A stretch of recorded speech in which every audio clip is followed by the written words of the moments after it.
Salut les amis, hello friends, welcome on this platform, j'espère que vous allez bien. Il y a beaucoup de personnes qui posent la question, quel est le bilan de Samuel Eto'o-Fils? Quel est le bilan de Samuel Eto'o-Fils? Et quand on les présente le bilan avec les faits palpables, non, non, non, et si, non, non, non, non, alors que ce sont les faits, les amis. Maintenant, est-ce qu'ils peuvent prouver le contraire? Non. Ils sont où? Dans l'injure, dans les invectives, c'est la même chose, les amis, parce qu'il manque d'arguments. Mais bon, est-ce que nous devons les suivre? Je ne pense pas. Nous devons déconstruire ce qu'ils sont en train de faire. Je sais que violence begets violence. Violence begets violence. Mais il y a des moments où il faut laisser les gars mourir de leur propre mort. Parce qu'ils sont dans le non-sens et ça ne prospère pas. Vous savez, quand quelqu'un est dans le mensonge, c'est comme les gens qui mentent tout le temps là. C'est-à-dire qu'il ment, à un moment donné, il se ment même lui-même. Et il oublie qu'il avait déjà menti comme ça là. Pourquoi il emploie les mêmes méthodes qu'il avait déjà employées? C'est comme ça, ils ont la mémoire courte. Ils ont essayé de comparer Ndjita. Ndjita, oh, Sinafoc, oh. Mais quand on leur demande le bilan du Sinafoc, personne ne veut parler. La distribution des ballons, le Sinafoc reçoit l'argent combien comme subvention chaque année? Combien? Et le Sinafoc fait quoi de cet argent? Voilà la question qu'on peut se poser. Vous voyez les amis, ça ne les intéresse pas. Parce que certains sont dans quoi? Dans cette idée de soutenir les frères du village. C'est mon frère du village, donc je dois le soutenir. C'est mon frère du village, je dois le soutenir. Voilà comment certains réfléchissent, les amis. Vous êtes comme ça? Comme ça? Je ne pense pas. Je ne pense pas. Ils sont beaucoup plus comme ça. Ils sont là, ils sont comme ça depuis longtemps. Protéger l'intérêt de leurs frères du village aux dépens de l'intérêt général. Et ils vont venir vous dire que oui, je soutiens, je combats, ils ne combattent rien. Quand ça les regarde pas, c'est là où ils vont entrer dans le combat. Mais quand ça les regarde, ils protègent. Ils sont toujours dans ça, les amis. Je vais vous proposer certains points concernant le bilan de Samuel Eto'o-Fils parce qu'il demande bilan. Depuis le 11 décembre qu'Eto'o est président de la Fédération camerounaise de football. Quelles sont les choses qu'il a fait? Rappelez-vous que MTN Elite One, par exemple, la subvention, c'était 11 millions. 11 millions.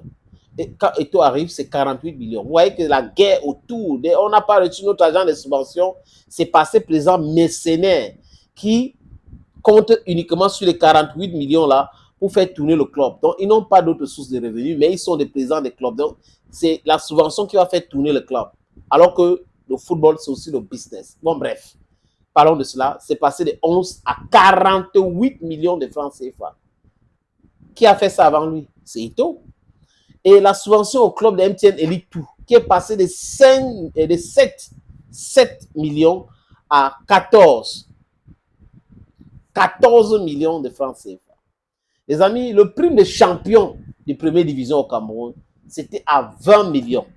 Eto'o a fait passer ça à combien, les amis? De 20 millions, c'est passé de 20 à 50 millions, donc 30 millions de plus. Le vainqueur de la Coupe du Cameroun, avant l'arrivée de Samuel Eto'o-Fils, gagnait combien?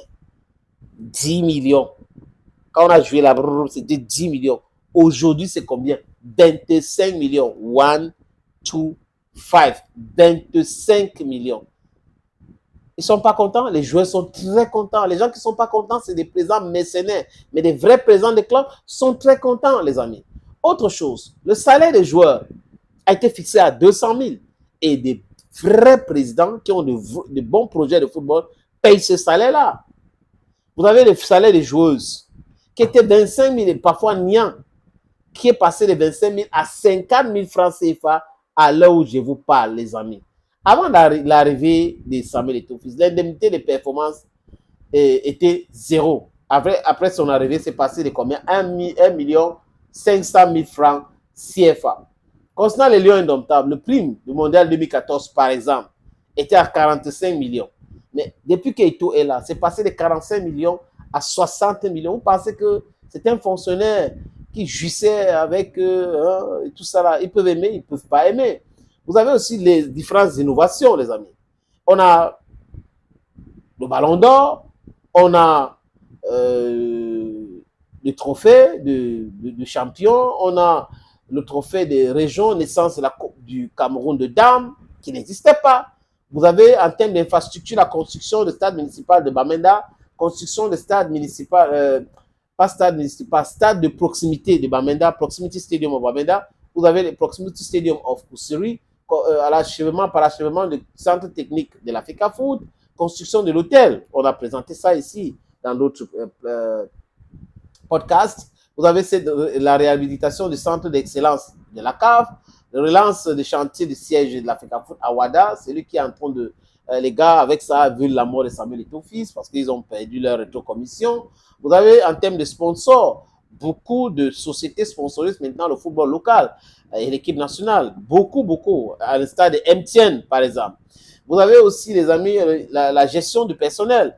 Ils étaient parfois les stagiaires et des bénévoles qui travaillent à la fédération. Aujourd'hui, tous ces gars-là, tout ce monde-là a été contractualisé. Donc, ils travaillent, ils peuvent avoir fait une carrière au niveau de la fédération camerounaise de football. Et au niveau de relance de certains championnats, on a eu qui avait disparu, le relance du futsal, le relance du championnat des jeunes, relance du championnat Copo. Et aujourd'hui, il y a eu cette institutionnalisation des tests aux œufs. Donc, à travers les œufs, on teste les gars si ils ont donné leur vrai âge ou pas. Donc, les jeunes ne sont plus dupés aujourd'hui. Vous voyez, c'est pas bien. Jusqu'à présent, je ne dis pas que tout est bien. Si ce n'est pas bien, dites en commentaire, je serai d'accord avec vous. Mais il n'y a pas d'entreprise humaine qui est à 100%. Mais je pense que, humblement, ça peut être de 60, 70 à 80% jusqu'à présent. Pourquoi est-ce que les gens crient? Et certains qui crient là, il faut regarder. Je dis toujours qu'il faut regarder la qualité des gens qui contestent certaines choses. Vous allez comprendre pourquoi.